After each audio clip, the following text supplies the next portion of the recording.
All right, guys, it's May 18th. Here I am at the post office in Glasgow, sending my sleeping bag home, my hiking pants, and my tent stakes. The tent stakes that came with my tent, they're a little bit heavier, so I bought some more, you know, when I had the quarter dome one. But yeah, I'm not worried about the cold weather now. What I did was I just went and bought a fleece blanket, and what I'm gonna do is get my sleeping bag liner sent back to me, so I can have my sleeping bag liner and my fleece blanket. I still got a puffy coat, I still got a long sleeve shirt, and I still got my leggings. So I think I'll be all right.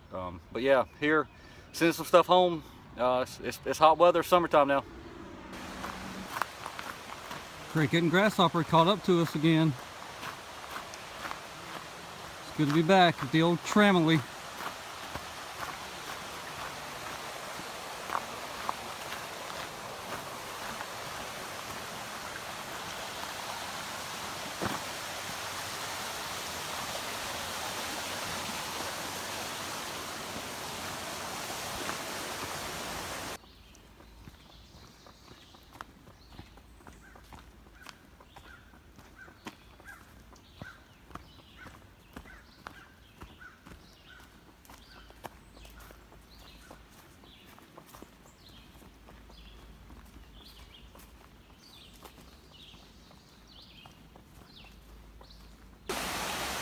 Well, we found a swimming hole. It's May 19th. It's about maybe 4 miles from Buena Vista. So we're going to get in, have a little good time, and I got to get to the post office by 4:30 to get my package. All right, we're in Buena Vista, sitting there hanging out beside the Family Dollar. It's hot today. Eventually, gonna stay another night. I'm gonna head on today, probably about 4 o'clock, 5 o'clock after the sun moves down a little bit. It's just too hot during the day to hike. We got some friends that's doing some trail magic down the street. They got some family that's coming to visit them. And we're gonna see if we can get a ride to Food Line to resupply. Like I said, I'm gonna head on out today. But made it, what is it? 806 miles so far. So you guys keep cool. We'll see you guys on the trail. All right, it's still the May 20th. Decided to get back on the AT today. Leave my Tramily, at least some of them, back there at Buena Vista.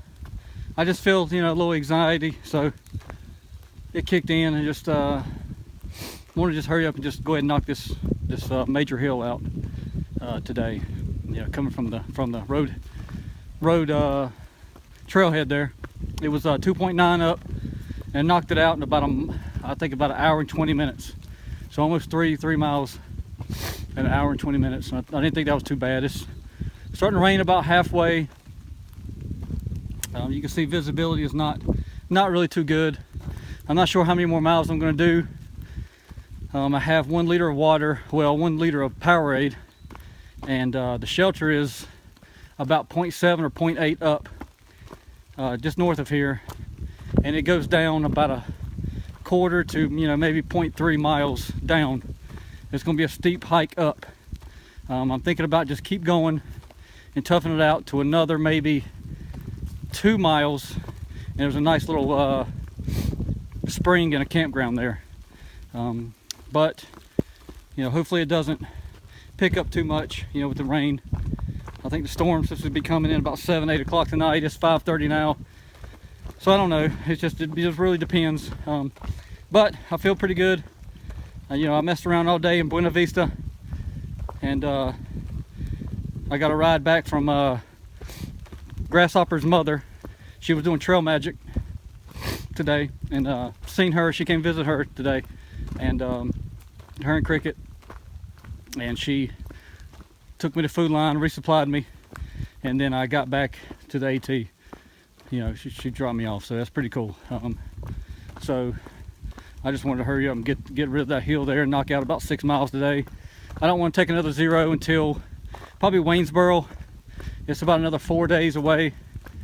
And after Waynesboro, the Shenandoah National Park starts. So I'll be there in about less than 5 days. All right, I'll see you guys on the trail. Well, I made it to Cow Camp Shelter, which is says 0.5, and that's probably the longest Longest the shelter's ever been off the trail that I've ever seen. And it goes down there where the blue blazes are on the trees. Not sure if I want to go down there or not, but this little spot right here is kind of dry right now, so I'm just going to sit out here for about maybe another 15-20 minutes. See what this rain does, and if it just keeps on, then that's where I'm going to camp out tonight. Or sleep out in the shelter. This is where I want to go. Hog Camp Gap, which is 3.5 more miles. Excuse me. I don't know why they had that on there, but this is Hog Camp Gap, which is 2.5. That's where I want to go tonight. But oh well, just the way the the cookie crumbles there. You plan something and then this is what happens. Well, try to stay positive, and I'll see you guys on the trail. All right, it's May 21st.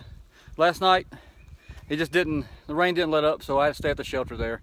And that was the first shelter I stayed in since Over Mountain Shelter in one of my videos with the big red barn. Oh, it was like probably 250, 300 miles away. I'm not a shelter rat. I love camping out in my tent, but last night I didn't want to set it up in the rain. I didn't want to tear it down this morning in the rain, when it's wet. I'm not sure how much rain's coming in today, but I'm just thankful it's not raining right now. It's a little chilly last night. I think I messed up and sent my sleeping bag home a little bit too early.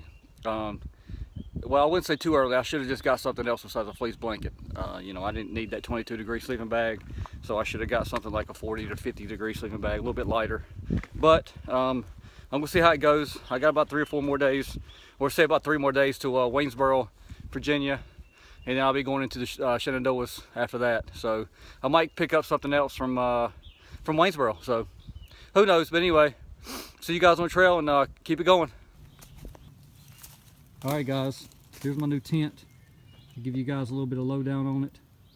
It's Sling Fin company. It's a brand new company. I'd say maybe about 2015, 2014.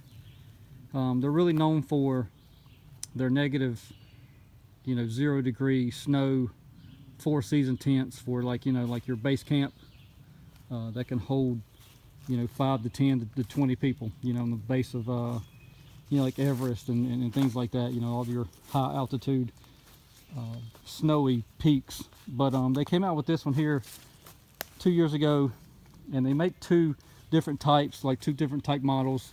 They're both ultralight, and it says ultralight, but like I said, it's just under 3 pounds. It's 2 pounds 14 ounces, and that's without the Tyvek there. With it, they want an extra 5 ounces, I think, or excuse me, it's another 5 ounces for the footprint. So it'd put you over 3 pounds if you really wanted it. But I got the Tyvek, and the Tyvek only weighs a couple ounces, so I'm still under 3 pounds. This tent, it's 28 square foot. You got 5 square foot on each vestibule. You can see the vestibules come out pretty wide. It is a 50-inch wide tent and a 89-inch length in the tent. I got it. It's pretty much stretched out. You can see the Tyvek up underneath of it, and it's got both side entrances. And look how much room the vestibule's got over there. It is made out of, the material, is made out of 15D nylon. The bottom is made out of 20D nylon. It's pretty awesome. Let me go ahead and get it unzipped for you. Get inside. It's 41 inches of height. It's got a little pocket on the sides there. Pocket on the side, and it's got a pocket, a couple pockets down here, or one of them. I really don't put nothing in there, but it's got the little holders here for your doors to hold back. It's got a little tensioner up here for when it gets real windy. It's pretty much taut right now, but you can see how how it comes together. You know, this pole here, you know, they make the other one, it's kind of like a hybrid, but they don't have this, you know, they don't have this pole that you can do without the pole and put your trekking poles in here. You know, and it brings your weight down to 2 pounds 9 ounces. It's really not focusing that much, but you can see it, how it grabs it. How it's real tone up at the top here, and it goes all the way around. You got a couple little attachments there, but like I said, it's 50 inches wide. It's pretty wide. And I'm gonna show you guys in the morning, you know, when I get all my stuff in there, show you guys how I'm sleeping. But this morning I woke up, and what's going on is I'm really not getting this fly tight enough. And it shows you, you know, like a little video, it shows you how to set up the tent, and you got to get this, you know, all 4 corners of the tent taut first, and then you bring down your fly. Well, you can see the fly could go down a little bit more, but you don't want to really tear your tent. So I'm gonna have to work around with that a little bit, because last night it rained pretty hard, and the rain was just hitting like right here, and it was just splashing up on the actual mesh up inside of it. So I think I got it pretty good tonight, but you can see the way I set it up. I walked about 17 miles tonight, and I found the first spot, and I just put it up. So you can see it's kind of hitting the tree there. But it's a pretty nice little tent. And you can see my Tyvek is not cut to shape. And what I was doing last night, you know, in my video that I was telling you this morning, the rain was hitting this right here, and it was just rolling right up underneath, you know, because I was on the hill, and it would roll right up underneath, and it would get inside my tent wet. But they're not calling for rain tonight, and hopefully it doesn't. But that's the company Sling Fin. You guys can look it up. And I'm sitting around 2 pounds, maybe 12, 13, maybe 2 pounds 14 ounces. It's still pretty heavy, and apples and apples comparison, this tent is 14 ounces heavier than the lightest 2-person tent that they make right now. I think it's the Fly Creek. I think it's the Big Angus makes it, but it doesn't have, you know, the room that this one has at all. You could put the Fly Creek actually inside that one there. But I'm actually pleased with it. But like I said, I'll show you guys tomorrow morning. Hopefully it doesn't rain, but I don't think that they're calling for rain. But like I'll show you all the stuff that I got, and I still got plenty of room.